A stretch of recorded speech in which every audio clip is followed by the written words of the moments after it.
ស្ដីបងប្អូនទាំងអស់គ្នានេះជាវីដេអូប្លុកដែលនាំមេធីមកូនធីមដែលជាក្រុមនៅកូកូហ្វាមគេចូលទៅមេធីមកូនធីមគឺសប្បាយរីករាយជាមួយនឹងការកម្សាន្តនៅថ្ងៃចុងសប្តាហ៍របស់ពួកគេដោយពួកម៉ាមីបាននាំអូនទៅលេងនៅកូកូហ្វាមទៅមើលសត្វទៅមើលអីជាលក្ខណៈថានាំឲ្យប្លែកភ្នែកមានយន្តមានតាក់ស៊ីហ្នឹងគឺជាកន្លែងចំណតតាក់ស៊ីរបស់កូកូហ្វាមសម្រាប់ដឹកគ្នាទៅចរតែទៅលេងទាំងអស់គ្នាយើងតម្រូវឲ្យយើងចតឡាននៅកន្លែងចំណតរួចរាល់យើងត្រូវដើរ walk in ចូលទៅបាយទិញវត្តគេហើយយើងក៏បន្តមកនឹង waiting ឡានរបស់គេនៅកន្លែងតាក់ស៊ីគេនឹងបន្តទៀតពួកយើងក៏បានឡើងទៅតាក់ស៊ីរបស់កូកូហ្វាម enjoy ជាមួយនឹងការថតរូបនាំអូនៗជិះមើលតាមដងថៃដែលមានសិតតែដូងដើមដូងគ្រប់ផ្លែហើយដូងមួយគឺអូយសិតតែផ្លែដូងច្រើនណាស់មកមីទាំងអស់គ្នាអើយអ្នកម្នាក់ខ្វះកបើសិនជាមានគេលក់មែនមួយបើច្បាស់យើងទៅញ៉ាំពុកភ្លីឲ្យដូងមើលទៅគឺផ្លែល្អណាស់នេះក៏មកទីពួកយើងបានដល់កន្លែងចំណតចូលទៅកូកូហ្វាមដែលមុននឹងពួកយើងទៅមើលសួនសត្វនិងកំសាន្តលេង playground ជាលក្ខណៈជិះថាជាអីពួកយើងបានទៅរកកន្លែងដែលយើងបាន booking កក់គាត់មុនដោយសារទៅនេះវាមានថ្ងៃឆ្ងាយហើយអញ្ចឹងគាត់ទៅថាកក់មកហូបមុនដោយសារមកវាឆ្ងាយដែរអញ្ចឹងក្មេងៗអាចឃ្លានអញ្ចឹងក៏ឆ្ពោះទៅរកកន្លែងដែលយើងបានកក់គេនឹងតទៅទៀតក៏នាំពីដែរមើលឆ្វេងមើលស្ដាំក្មេងៗសប្បាយអស់ពេលឃើញទូកទឹកឃើញស្ពានឃើញអីហ្នឹងអូយគឺខ្វះកណាស់ម៉ាក់មីអីចាប់អត់តន់ទេលោកអូយនិយាយពីថាម៉ាមីមើលទៅឃើញហើយថាទស្សនវិជ្ជានឹងបែបមិនប៉ុន្តែទស្សនវិជ្ជាស្អាតនៅកូកូហ្វាមស្អាតហើយមានភ្ញៀវទៅច្រើនក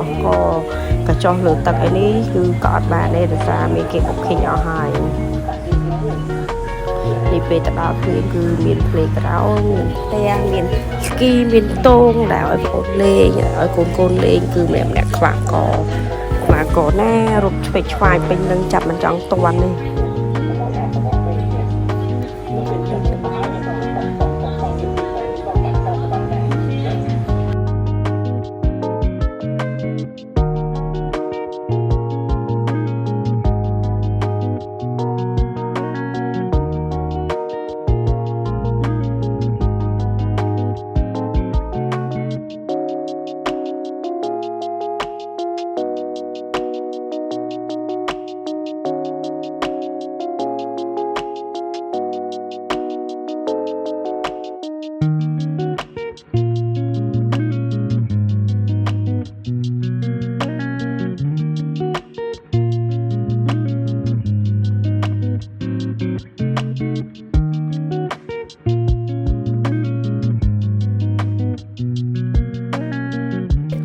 ទៅពីលេង playground ហត់ហើយពួកយើងបាននាំអូនមកញ៉ាំម្ដងទៀតញ៉ាំបាយហើយយើងបានកំងទុកមានជាសាច់មាន់មានជាប្រហុកលើជ្រញនិងបាយឆាអូ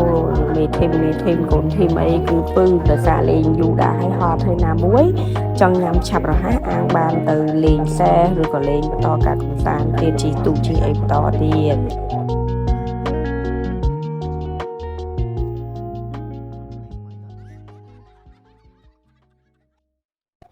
ហើយបើសម្រាប់ម្ហូបអូខេទទួលយកបានគឺម្ហូបគេឆ្ងាញ់ដល់តម្លៃក៏សមរម្យដែរមិនជាថ្លៃប្រហែលហើយក៏មិនជាថោកប្រហែលដែរតែម្ហូបតែអាចញ៉ាំគឺទទួលយកបានហើយសម្រាប់សេវាកម្មក៏ល្អដែររហ័សរហួនទាន់ចិត្តបន្ទាប់ពីយើងបានញ៉ាំអាហារថ្ងៃត្រង់រួចរាល់ហើយមេធីមក៏បន្តដំណើរនាំកូនធីមទៅជីសេះម្ដងដោយសារសេះហ្នឹងគឺយើងត្រូវទិញសំបត់ហើយមានសម្រាប់មនុស្សធំមនុស្សតូច like that ដូចជាចេះសេះធំសម្រាប់មនុស្សធំដល់ពេលមានកូនសេះសេះហ្នឹងដូចជាមិនមែនតូចទេគេហៅសេះទឿ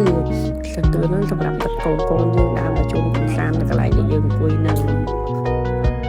សម្រាប់ទស្សនវិជ្ជានេះខ្ញុំរ៉េតឲ្យ9លើ10គឺវា fresh សម្រាប់អ្នកចង់កម្សាន្តលេងឲ្យមានអារម្មណ៍ស្រស់ស្រាយតាមទៅពីការងាររៀងរាល់ថ្ងៃមានថ្ងៃចុងសប្តាហ៍យើងអាចទៅទីនោះបានដោយសារទស្សនវិជ្ជាវានិយាយទៅគឺព្រៃពណ៌បៃតងធ្វើឲ្យស្រស់ស្រាយអារម្មណ៍ថាស្រស់ស្រាយត្រឡាអារម្មណ៍បែប stress តែប្រហែលគឺយើងបោះចោលនៅទីនោះទាំងអស់គឺមូលភាព សប្បាយស្រស់ស្រាយនៅទីនឹងតែម្ដង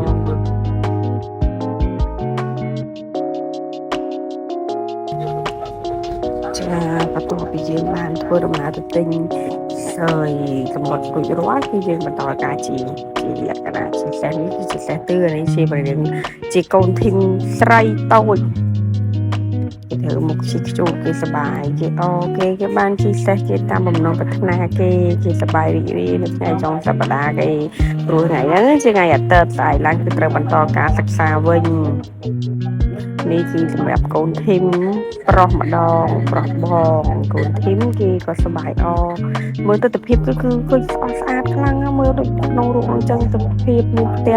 ដែលនៅខាងក្រោយនេះគឺផ្ទះម៉ូតូផ្ទះដែលគេតម្កល់ម៉ូតូចាស់ពីបុរាណមានម៉ូតូមានរូបអាសមណៈមានឡានពីបុរាណមានស៊ីក្លូមានឆាក់កែវមានម៉ាស៊ីនស្អីគេឈូតកកពីបុរាណយើងទៀតក្នុងផ្ទះហ្នឹងដល់វិជីសេះហើយយើងអាចទៅធ្វើដំណើរលេងកន្លែងហ្នឹងបាននេះវិញគឺមេធីមម្ដងមេធីមកំពុងតែធ្វើដំណើរឆ្ពោះទៅរកកូនធីមដែលនៅរងចាំជិះសេះបន្តពីមេធីមបន្ទាប់ពីពួកយើងបានកំសាន្តជិះសេះរួចរាល់ក៏បន្តឆ្ពោះដំណើរទៅបាញ់ធ្នូមេធីមកូនធីមគេជិះដំណើរទៅបាញ់ធ្នូសម្រាប់មេធីមគឺបាញ់ធ្នូតែសម្រាប់កូនធីមវិញគឺបាញ់កំភ្លើងដែលមានគ្រាប់ដូចជាគ្រាប់ហ្នឹងដូចជាគេហៅជ័រស៊ីលីកូ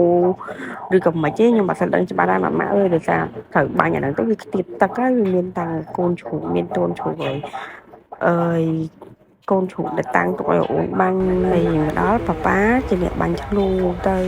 រកទិសដៅបើម៉ាក់ក៏បាញ់សំខាន់ម៉ាក់បាញ់មកក្របដបងមេធីមបាញ់មកក្របដបងដែលអត់ទាន់ចេះសោះតែម្ដងសួរពីប៉ាប៉ាសោះហ្នឹងឲ្យប៉ាប៉ាបរៀន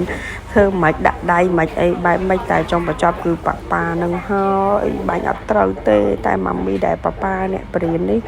បាញ់ចំកដាក្រហមល្អប៉ុន្តែស្ដាយពេលហ្នឹងថតវីដេអូដល់ពេលដែលម៉ាមីថតចំអាប្លង់ក្រហមហ្នឹងគឺចំកោដៅធ្នេក្រហមនេះគឺចំក្រហមនឹងច្បាស់ចែតែម្ដងអានេះសម្រាប់កូនធីមគេដាក់គ្រាប់កំភ្លើងគេបាញ់គាត់ឆ្វែងណាមានកូនជ្រូកដែលគេតាំងនៅនឹងឲ្យយើងបាញ់នៅតែនឹងហ្មងគឺបាញ់តែគណៈថាគូស្បាយណាមួយបាញ់ហងបាញ់ចាបមានកូនជ្រូកឲ្យបាញ់មួយទៅដើមកំភ្លើងគ្នាបាញ់សម្រាប់មេធីម2នាក់នេះគឺជះគ្នាទៅវិញទៅមកដោយសារកំភ្លើងនេះវារៀងខែលដែរដោយសារកំភ្លើងមួយដល់ទៅ20000ដល់តម្លៃនៅក្នុងមួយកំភ្លើងគឺតម្លៃ20000អញ្ចឹងយើងពីរនេះវាអស់40000បាត់ទៅហើយអញ្ចឹងតើយើងចែករំលែកគ្នាលេងសម្រាប់វីដេអូទី1នេះមានតែប៉ុណ្្នឹងទេម៉ាម៉ាបើនេះខ្ញុំនិយាយអីខុសឆ្គងសូមអធិស្ឋានផង